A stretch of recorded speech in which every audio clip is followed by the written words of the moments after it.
Hello students, यदि हम ANM के कट ऑफ की बात करें तो ऑफिशियल वेबसाइट पर साफ साफ कहा गया है कि जनरल वाले बच्चों को 45 नंबर लेकर आना पड़ेगा। जी हाँ स्टूडेंट्स, और एसटी एससी वाले बच्चों को, ओबीसी वाले बच्चों को 40 नंबर मिनिमम लेकर आना होगा। इसके बाद में स्टूडेंट्स आप लोगों को छूट मिल सकती है यदि कट ऑफ कम जाता है तो, लेकिन हालांकि इस बार बच्चों ने अच्छे नंबर लेकर आए हैं। ठीक है, जो टॉप 10 बच्चे हैं स्टूडेंट्स, तो उसमें आप देखेंगे 66 नंबर तक गया हुआ है। ठीक है, पॉइंट में नंबर है। तो जनरल वाले बच्चे 45 नंबर से ऊपर में ही सेफ जोन में हैं। उससे कम वाले बच्चों को ठीक है कॉलेज नहीं मिलने वाला सरकारी। ओबीसी वाले बच्चे 40 नंबर से ऊपर लेकर आएंगे तो ही सिलेक्शन होगा लगभग। ठीक है, 43 के आसपास वाले बच्चे ही सेफ जोन में हैं। एससी वाले बच्चे 40 नंबर में ठीक है सेफ जोन में रहेंगे, क्योंकि इसके बाद ही वो काउंसलिंग करा सकते हैं। 40 नंबर में एसटी वाले भी बच्चे सेफ जोन में हैं और 45 में। ये सेफ जोन का मतलब क्या है कि आप काउंसलिंग के लिए एलिजिबल हैं। सिलेक्शन क्या होगा, एससी वालों का सिलेक्शन लगभग वही ठीक है 41 नंबर के आसपास में, एसटी 40 प्लस में सिलेक्शन के चांसेस बनेंगे। ईडब्ल्यूएस वाले 45 से ऊपर ही होना चाहिए। जनरल और ईडब्ल्यूएस 45 से ऊपर है तो ही सिलेक्शन होगा।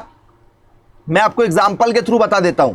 तो स्टूडेंट्स बहुत कम कॉलेज हैं, लगभग यदि देखा जाए तो अभी पुराने डाटा के आधार पर यदि देखा जाए तो 730 गवर्नमेंट सीट है।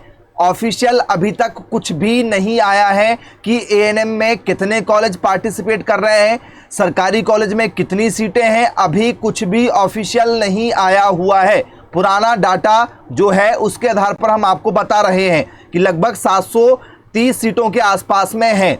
ठीक है, सटीक जानकारी जब काउंसलिंग होगी तब आपको दी जाएगी। ठीक है, तो चैनल को सब्सक्राइब कर लीजिएगा, क्योंकि जो भी अपडेट रहेगा काउंसलिंग से रिगार्डिंग, डॉक्यूमेंट वेरिफिकेशन, कॉलेज की फीस, किस वेबसाइट से काउंसलिंग कराना है, सारी अपडेट आपको मिलती रहेगी। ठीक है, तो स्टूडेंट्स जिन बच्चों के नंबर जैसे 47 नंबर आए हुए हैं, ये ओबीसी कैटेगरी के हैं, तो 400 ठीक है 88 इनकी रैंक है, इनका सिलेक्शन हो जाएगा। तो ओबीसी में 47 नंबर लाने पर 488 रैंक आ रही है। ठीक है, तो आप देख सकते हैं ये कंसोलिडेटेड रैंक, ये मेन रैंक है, ये तो कैटेगरी वाली रैंक है, इससे अपने को ज्यादा लेना देना नहीं है। मेन है कंसोलिडेटेड रैंक, आपकी जो ओवरऑल रैंक मानी जाती है उससे मेन खेल रहेगा। ठीक है, इसके बाद में स्टूडेंट्स एक बिटिया के जो है 48 नंबर है, 295 इनकी रैंक है, ये भी ओबीसी में है। ठीक है, कैटेगरी रैंक कब मायने रखेगी, जब आप आशा कार्यकर्ता की रैंक आपको यहां पर शो हो जाए या आपकी रैंक यहां पर कम हो।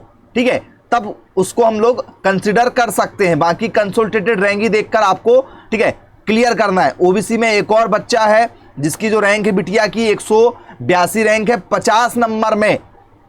ठीक है, तो ये आप देख सकते हैं। इसके बाद में स्टूडेंट्स नेक्स्ट यदि हम बच्चों की बात करें तो एसटी की यदि हम बात करें तो एसटी में 41 नंबर लाने में ठीक है 2341 रैंक है। और यदि आप कैटेगरी में देखेंगे तो कैटेगरी में बहुत ज़्यादा रैंक है। कैटेगरी में यदि आपकी रैंक जो है ठीक है यदि 100 के अंदर में है, कैटेगरी की रैंक यदि आपकी 100 के अंदर में है ठीक है, तो आप सोच सकते हैं कि भाई हम काउंसलिंग करा लें। तो आप देखो एसटी वाले बच्चे 40 नंबर से ऊपर लाने के बाद में देखो रैंक कितनी आ रही है। ठीक है, हालांकि 40 नंबर से ऊपर वाले सभी एसटी के बच्चे काउंसलिंग कराएंगे, चांसेस बन सकते हैं, क्योंकि बहुत सारे बच्चों का पीएनएसटी में सिलेक्शन होगा तो वो पीएनएसटी ज्वाइन कर लेंगे। कुछ लोगों ने एमपीपीएटी ज्वाइन कर लिया है, किसी ने और कोई कोर्स ज्वाइन कर लिया है, तो कुछ सीटें खाली हो जाएंगी। ठीक है, तो एएनएम में वो सीटें ठीक है दूसरे बच्चों को मिल जाएगी। इसके बाद में अगला बच्चा ओबीसी का है, देखो 53 नंबर लाने में जो है 93 रैंक आई हुई है।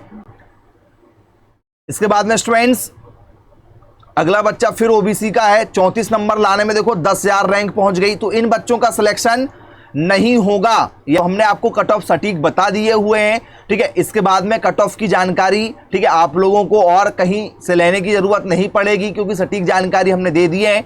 जिन भी बच्चों के कट ऑफ से कम नंबर है ठीक है वो काउंसलिंग में भाग ना लें तो बेटर ऑप्शन रहेगा आपके पास में, और आप 2025 की तैयारी में जुट जाइए, क्योंकि जून 2025 में आपका पेपर फिर से होगा।